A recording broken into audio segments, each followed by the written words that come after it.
Ya.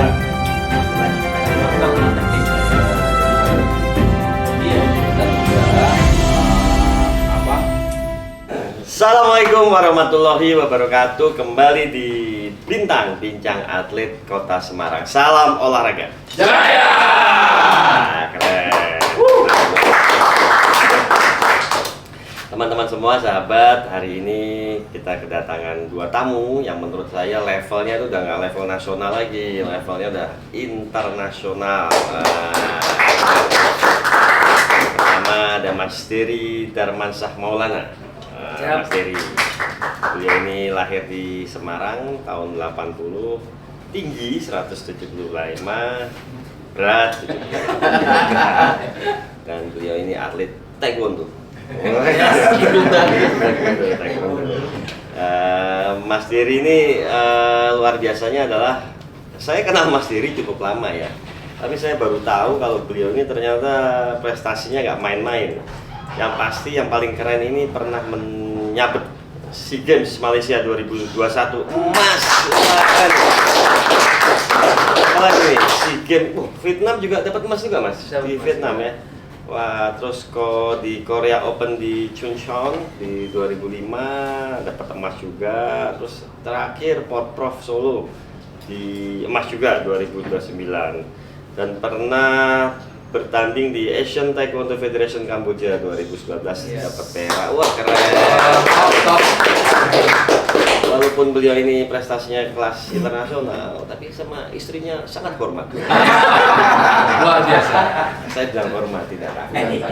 Jadi keren lah Mas Dery. Dan samping kiri saya ini luar biasa juga. Ini idola saya, ini namanya Mas Denny Rumba, mantan pemain timnas Indonesia U18 pra Piala Asia, U19 pra Piala Asia. Terus terakhir U23 pra SEA Games. Wow. Klub profesionalnya nggak main-main, ada Persiba Bantul, PSIS Semarang, udah pernah main juga di luar negeri ternyata klub profesionalnya. PSMS Milan. Luar negeri. Warga United. Luar negeri nih.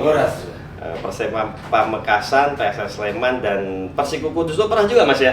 Dan ternyata sekarang kemarin kita beri selamat buat beliau mencapai Persiku Kudus lolos nasional Liga 3, lolos Liga 2. Ini keren pokoknya dua-duanya. Nah, Mas Dery dan tentunya Mas Rumba, matur nuwun telah hadir di sini bersama sahabat-sahabat KONI semuanya. Tentunya harapan saya dari pertemuan bincang-bincang hari ini, kita ingin tahu apa sih sebenarnya bisa ditularkan pada rekan-rekan atlet untuk bisa memotivasi berprestasi ke level nasional dan internasional. Mungkin saya yakin nggak mungkin lah kita nih bisa sampai sekelas itu kalau cuman mager gitu kan, atau latihannya malas-malas. Mungkin dari Mas Dery dulu. Mas Dery dulu waktu cilik ini mulai taekwondo umur berapa, terus latihannya kayak apa Mas? Dulu awal karirku taekwondo itu tahun 92. 92 itu SD, ya SD. baru mulai ikut taekwondo. Itu juga diajak sama temannya kakak. Itu SD kelas berapa? Sekitar umur 12 tahun. Oh, 12 tahun, kelas 6 ya? Kelas 6. Belum pacaran ya itu ya? Hampir. Oh, hampir. Jadi awal di situ saya diajak sama teman kakak karena suka anaknya kan, saya kan cukup hiperaktif juga. Jadi diarahkan lah ke cabur bela diri. Itu ada macam-macam kan, ada karate, ada pencaksilat. Tapi saya lebih suka taekwondo. Sebelumnya belum pernah? Belum pernah, sama sekali belum pernah. Karena di taekwondo itu kan lebih dominan di kaki ya. Jadi saya lebih seneng gitu. Wah, berarti istri saya sama dong. Istri saya tuh sukanya kalau marah jejak. Itu bisa disalurkan nanti. Juga ya, nanti saya tak bilangin. Bisa gitu. Ya, dari situ kemudian coba-coba ikut bertanding. Tahun 93 itu mulai ke Jogja. Itu akhirnya dapat emas juga. Nah, dari situ mulai perjalanan karir di taekwondo mulai meningkat. Kemudian di 97 itu ada program PPLP. Oh, PPLP. Ya, Oke. Jawa Tengah. Nah, dari situ setelah seleksi saya masuk dalam tim PPLP itu. Dari situ mulai berkembang, mulai juara Jawa Tengah, nasional, kemudian bisa dipanggil di pelatnas juga, Oh. sampai pada akhirnya di tahun 2011 sudah berhenti di karirnya. Karir. Kenapa Mas memutuskan berhenti karir apa? Sudah umur 31 tahun. Oh, udah kalah sama yang bawah-bawahnya. Ya, waktu itu juniornya juga sudah mulai bagus-bagus juga, dan mungkin sudah tua juga kali ya, jadi Oh, iya. mulai stop lah. Tapi masih sering ke kafe kok saya lihat. Oh, udah tua lah. Loh Mas, pertanyaan saya berarti umur 12 tahun memulai itu nggak terlambat ya? Enggak. Karena ada yang bilang harus Kalau mulai dulu dari kan bawah. memang di taekwondo belum terlalu rame. Jadi Oh. dengan usia masih itu kan masih termasuk usia dini juga. Jadi belum terlalu banyak juga ya pengikutnya. Tidak seperti sekarang udah banyak banget dojang di Kota Semarang. Jadi persaingannya belum terlalu banyak. Oh, tapi latihan tiap hari dulu? Enggak. Dulu belum. Dulu masih ikut di klub itu kan seminggu 2 kali. Oh, bakat ya Mas ya, Mas seneng untuk Alhamdulillah tarian. ada bakatnya. Wah, iya. Ada iya. di vokal juga ada bakat di situ. Oh iya, bakat. Oh, dites nih, dites profesor. Apa ini kan ketua ini? Vokal saya Mas Dok. Nah, mantan ketua Pancar Biru ini juga dia hebat di cabang olahraga vokal. Kalau di luar kota tapi. Luar kota. Oke, Mas. Tepuk tangan buat Mas Dery. Mas Rumba. Siap. Nah, sama pertanyaannya hampir sama. Dari umur berapa dulu latihan bola? Kalau saya ketua dari umur 7 tahun udah main bola, tapi waktu itu masih di kampung-kampung. Terus kebetulan bapak nonton lihat pas di kampung lagi main bola, tahu-tahu diarahkan, diajak ke SSB waktu itu, sekolah sepak bola. Terus dari situ mulai ya yang penting disiplin ketua. Oh. Latihan bola sebenarnya saya nggak berbakat ketua. Dari kecil saya nggak berbakat. Cuman saya menang disiplin. Oh. Latihan disiplin terus latihan terus sampai bisa masuk ke PSIS waktu itu. Wah, keren. PSIS PSIS senior, terus ya? di PSIS senior saya lama, baru setelah itu saya lari ke Medan, ke Sleman dan lain-lain. Oh. Jadi saya main bola tuh udah dari umur 7 tahun. 1 tahun dan sekarang pun masih Masih konsisten, konsisten di bola. di bola sebagai Pelatih. Wes, tepuk tangan buat modalnya konsisten Pak Ferry. Jadi Pak Ferry kalau pulang rumah sah-sah pasti akan jadi pintar melebihi istrinya dalam asah-sah mencuci piring. Jadi sekali lagi bahwa 2 hal menurut saya yang bisa kita ambil dari mereka ini saat akhirnya mereka menjadi seorang bintang dalam bidang olahraganya adalah masalah disiplin dan konsisten yang mereka lakukan. Terus kemudian tantangan terberat dalam menjalani latihan apa Mas Rumba biasanya Mas? Kan suka males Mas? Ya biasanya paling berat kita kalau pas ketemu latihan fisik. Oh, fisik. Ya latihan fisik itu kan nggak bisa dipungkirin sangat berat dan menguras energi. Tapi kita sebagai atlet kita lakukan sebisanya dan sekuat tenaga kita. Bahkan sampai muntah-muntah pun harus kita jalan. Karena di pertandingan itu sangat penting. Jadi ketahanan fisik, kekuatan fisik sangat penting. Maka dari pas latihan ya kita lakukan sekuat tenaga. Istirahat cukup, Kondisi nggak bagus. keluar malam, Nggak keluar malam. Mas Dok, ditiru lah Mas Dok. Jadi benar-benar pagi latihan lagi Betul. dan lain-lain. Kalau Mas Dery sama ya Mas ya? Ya, Karena tantangan beda terberat- ya. tantangan Jadi terberat kita itu- koyone nganu ya, lebih banyak bakatnya ya. Jadi kayaknya latihannya lebih malas Mas. Tantangan terberat rasa jenuh. Hmm. Karena rutinitas setiap hari harus latihan pagi, sore, kadang juga malam juga kita dituntut juga ada latihan. Apalagi kalau TC timnas ya. Ya, apalagi kalau timnas, kemudian latihan sama tim-tim Korea itu tantangan yang terberat adalah rasa jenuh. Setiap atlet pasti akan mengalami itu dan Apa? Biasanya apa? Ya ini. ya kita mencari apa kita Hiburan main, apa ya, main. hiburan, Mall lah, ke mall atau Ya, Oke. karaoke, Masjid, tunggu masjid. undangan tapi masjid, ya. Jadi memang itu ya Mas ya. Makanya kenapa kadang itu kita tuh memang harus menghargai atlet ya Mas ya. betul. Karena mereka tuh latihan siang Perjuangannya malam, perjuangannya juga. kayak Ya. apa hanya untuk bisa membanggakan kota Semarang yang kita cintai.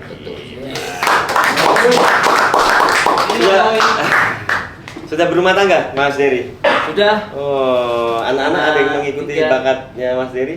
Alhamdulillah nggak ada. Oh, nggak ada. anak tetangga, anak siapa belum? Nggak ada. Jadi anak-anak saya kan masih kecil. Masih kecil. Masih pindah-pindah lah. Masih Masih pindah-pindah. seneng ini, seneng itu. Belum ada yang fokus ke salah satu cabang. Sabar. Kalau Mas Rumba kayaknya ada ya anaknya Ada, ya. itu alhamdulillah 2 anak saya cewek dan cowok semuanya sepak bola. Dan kebetulan yang cewek ini baru ikut seleksi tapi futsal di timnas kota U19 dan alhamdulillah lolos itu. Yang cewek ini Keren. futsal. Keren. Mas, terus kemudian ke depan kira-kira apa yang harus dilakukan oleh KONI Kota Semarang agar prestasinya semakin meningkat, bibit-bibit atletnya juga semakin banyak. Kira-kira apa Mas kalau masukannya dari Mas Rumba dulu? Mungkin apa ya ketua, jadi kita data atlet-atlet semua cabur ya ketua, dari kecil, dari usia dini, terus kita punya database di situ, jadi kita tahu atlet-atlet kita yang berpotensi di situ, terus ya kita kayak yang sudah berjalan ada KKO itu ketua, kita masukkan di situ supaya kita bisa memantau mereka itu. Dan harus fair ya. Harus fair, benar-benar ada seleksi di situ. Seleksi di situ ya. Kalau Mas Dery juga sama ya? Ya hampir sama ketua. Jadi pembinaan itu kan sebenarnya dasarnya dari klub. Nah, jadi mungkin klub-klub yang ada di Kota Semarang ini lebih sering kita push untuk bisa melahirkan atlet-atlet yang nanti berpotensi menjadi atlet Kota Semarang. Kejuaraan juga harus lebih sering dilakukan ya Mas. Iya. Jadi karena dari situ kompetisi akan Jam terbang juga. tumbuh. Siap. Aku pengen kayak Mas Dery ya. Biar banyak cewek yang lirik jago taekwondo. Ada pertanyaan dari teman-teman semuanya, Mbak Nana? Kayaknya dari tadi gini. Hah? Oh, Mas Samsi? Baik, terima kasih. Assalamualaikum warahmatullahi wabarakatuh. Waalaikumsalam warahmatullahi. Pertanyaan barangkali ini Mas Anas buat Mas Dery. Yang pertama nih Mas Dery kan saya kenal lama dengan beliau lah cukup, karena beliau aktifnya juga cukup luar biasa. Yang saya sampaikan tadi sudah sedikit banyak disampaikan. Ini kan terkait masalah pembibitan yang di Kota Semarang. Betul. Barangkali perlu nggak kiat-kiat apa selama ini memperbanyak klub yang dilakukan KONI barangkali dalam rangka ini untuk pembibitan atlet agar bukan hanya di semua hanya di taekwondo, karena beliau juga kan pejabat di Dispora, jadi kan kita kan bisa mengembangkan kiat-kiat KONI untuk pembibitan atlet secara maksimal di Kota Semarang. Kemudian untuk Om Rumba, Siap. Om Rumba ini juga sahabat saya dari dulu. Belum sepak bola luar biasa. Sehingga perjalanan beliau saya tahu persis, semangat beliau yang barangkali perlu kita apresiasi luar biasa. Nah, sekarang yang jadi persoalan adalah terkait pembinaan di klub-klub ya. Kalau misalnya kan dimulai dengan SSB. Iya. Mungkin apa yang perlu disiapkan oleh KONI Kota Semarang dengan keterbatasan mungkin fasilitas, karena untuk lapangan sepak bola kan jumlahnya terbatas. Iya, betul. Barangkali itu mungkin kiat-kiat apa yang bisa dimaksimalkan agar sepak bola juga menjadi salah satu unggulan di Kota Semarang. Saya kira itu. Monggo, Mas Dery dulu. Oke, menanggapi itu, mungkin menurut saya perlu kolaborasi. Artinya KONI dengan lembaga pemerintah, dalam hal ini mungkin Dispora juga. Di situ kan Dispora menangani tentang keolahragaan. Jadi perlu adanya kolaborasi. Nanti ada Bapopsi itu juga kan. Dari Bapopsi itu nanti bisa kolaborasi mengenai pembinaan pelajar. Karena Dispora saat ini hanya menangani KKO itu kan levelnya baru tingkat SMP 2. Sedangkan kelanjutan KKO ini kita belum ada nih. Nah, nanti kelanjutan KKO setelah mereka lulus SMP ini mau kemana? Nah, ini mungkin yang perlu kolaborasi antara KONI dengan lembaga pemerintah. Nanti bisa mungkin menciptakan PPLPD ataupun pemusatan. PPLPD. Artinya apa? Pemusatan latihan pelajar daerah. Oke, pusat pelatihan pelajar Ya. Itu tingkat SMA ya? Ya, karena SMA kan secara akademiknya kan memang kewenangan dari provinsi. Provinsi. Tapi kalau pemusatan latihannya kan kita bisa berdiri sendiri. Oke, paham. Iya. Ya. Dan itu harus kolaborasi antara KONI dan Dispora. Wah, mantap. Mas Rumba, Siap. kita doakan jadi kepala dinas ya. Amin.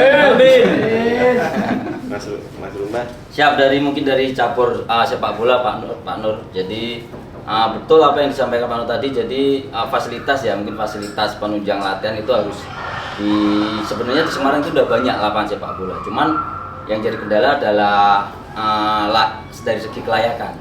Jadi lapangan ada tapi lapangannya jelek-jelek Pak Samsi. Oh. Jadi mungkin kalau bisa kita perbaiki, terus dikelola dengan benar, terus ada SSB di setiap mungkin kecamatan di situ, itu akan menambah bibit-bibit muda yang nantinya berprestasi di situ.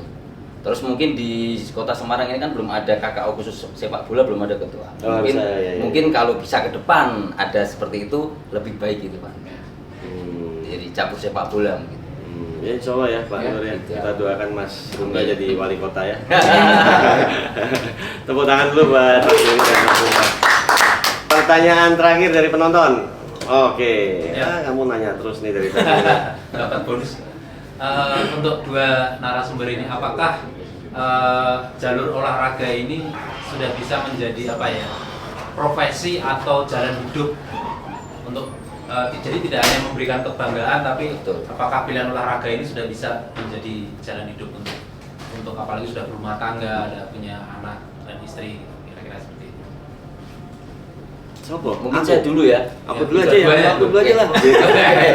Oke, terima kasih Mas Wahid. Jadi menurut saya sendiri, saya pribadi dari sepak bola saya bisa hidup sampai sekarang. Dan dari sepak bola juga saya bekerja di sini jadi pengurus KONI dari sepak bola. Jadi profesi sepak bola olahraga khususnya itu bisa membuat kita mendapatkan peluang di situ. Jadi ya kita harus konsisten di situ tadi. Jadi sampai sekarang dan alhamdulillah saya bisa jadi pengurus KONI dari sepak bola. Jadi menurut saya memang bisa Gus, bisa. Ya, dan Mas Rumba ini saya lihat beliau juga konsisten loh menjadi lisensi pelatih ya Mas ya, dari B, PSSI, C, AFC, BFC, dan katanya bentar lagi mau. Ya, akhir bulan ini saya dapat panggilan lisensi A. Jadi kalau kita mau pegang tim Liga 2 harus pelatih kepalanya harus berlisensi A. Nah, kalau Liga 1 Mas? Liga 1 A-Pro gitu. Oh, A-Pro. Nanti habis A-Pro kalau kita mau pegang di yang mana? Di dunia mungkin di UEFA Pro. Wah. Jadi harus upgrade terus. Harus upgrade terus. Oke, kita doakan Mas Rumba supaya bisa sukses. Amin. Pelatih. Monggo Mas. Ya, kalau taekwondo memang agak berbeda dengan sepak bola ya, karena sepak bola sudah ada level profesionalnya ya. Jadi kalau di taekwondo masih cabang olahraga amatir, ya. Tapi di situ juga banyak pilihan. Kalau misalkan tidak sudah menjadi atlet, itu bisa menjadi keperwasitan ataupun menjadi pelatih. Ya, dari situ kan bisa dapat income juga dari situ. Jadi olahraga saat ini sudah bisa menjadi profesi. Dan bisa menjadi ini ya Mas, kalau masuk kerja itu kan bisa ada prestasi keuntungan juga. Ya.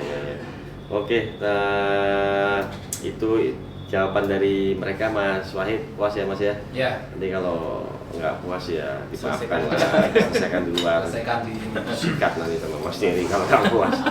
Mbak Susi, tadi apa? Ada pertanyaan terakhir? Hah? Ayo Mbak Susi. Oh ya, Mas Dok, mewakili Mbak Susi. Ya, tadi kan sempat ngobrol nih dua atlet senior lah ibaratnya gitu ya.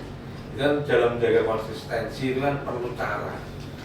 Apalagi arahnya kita ke anak-anak muda yang intinya nantinya bisa mencontoh kedua sosok yang ada di depan Mas Giri sama Mas Rumba.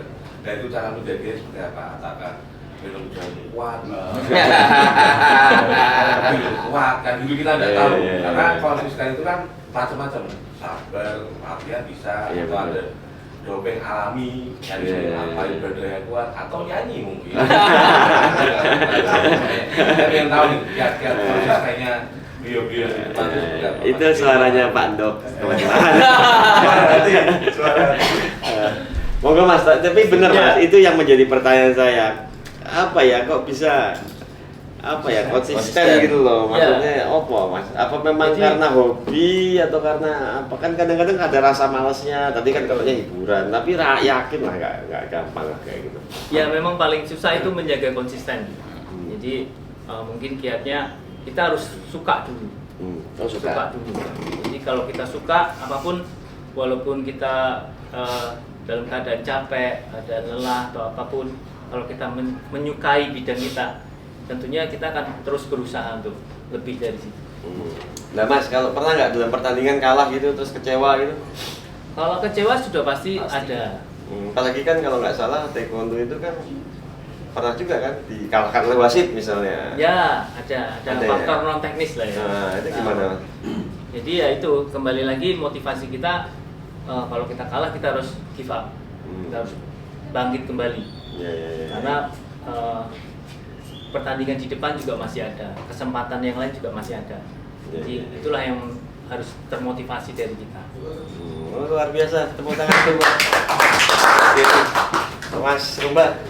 Mungkin sama apa yang disampaikan Mas Dery ya. Jadi mungkin saya tambah sedikit, nggak hanya suka, kita cinta dulu. Cinta olahraga kita, terus kita latihan dengan tekun dan disiplin, dan tentunya juga berdoa di situ. Kita berdoa, kita berusaha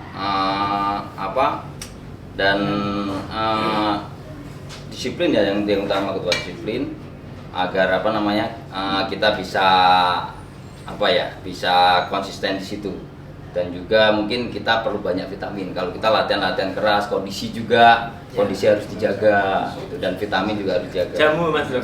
Tadi yang dibilang Mas Dok, jamu nggak kita perlu, tapi lebih ke vitamin untuk menopang stamina kita juga. Itu perlu juga karena latihan bukan hanya sepak bola, taekwondo pun juga latihannya sangat keras. Apalagi taekwondo kan langsung satu lawan satu gitu kan, jadi memang harus perlu banyak vitamin. Mungkin itu Mas. Puas ya Mas Dok ya? Puas. Soalnya ya, nanti Mas Dok ini ternyata jualan jamu jadi. Promosi. Udah pernah Mas bela dirinya dipakai untuk sesuatu hal di luar pertandingan? Bela diri. Dulu lah. Pernah ya? Pernah. Tapi setelah kesini ya enggak lagi, karena itu hanya khusus untuk pertandingan aja. Oh, biasanya rebutan cewek wanita. Jiwa muda nih. Jiwa muda. Nah. Oke, mungkin itu mungkin beberapa pertanyaan tidak hanya dari saya, tapi dari teman-teman. Yang pasti podcast kali ini saya merasa bangga karena dihadiri oleh dua sosok yang menurut saya walaupun mereka mungkin masih muda dari saya, tapi jiwa kedisiplinan, jiwa motivasinya, dan konsistensinya juga. Satu lagi prestasinya itu sangat luar biasa dan dibanggakan. Sekali lagi terima kasih buat Mas Dery dan Mas Rumba, sukses selalu tidak hanya dari sisi karir tapi dari sisi semuanya dalam sisi kehidupan. Sekali lagi tepuk tangan teman-teman buat Turun, saya undur diri dari kegiatan Bintang Bincang Atlet Kota Semarang. Salam olahraga. Jaya! Terima kasih. Ya, mantap. Oke, audio, kamera roll. Sukses ya. Sukses ketua. Siap. Sukses ya Mas. Sukses ya. Harusnya dari sisi supporter loh. Diwawancarai juga, keren loh.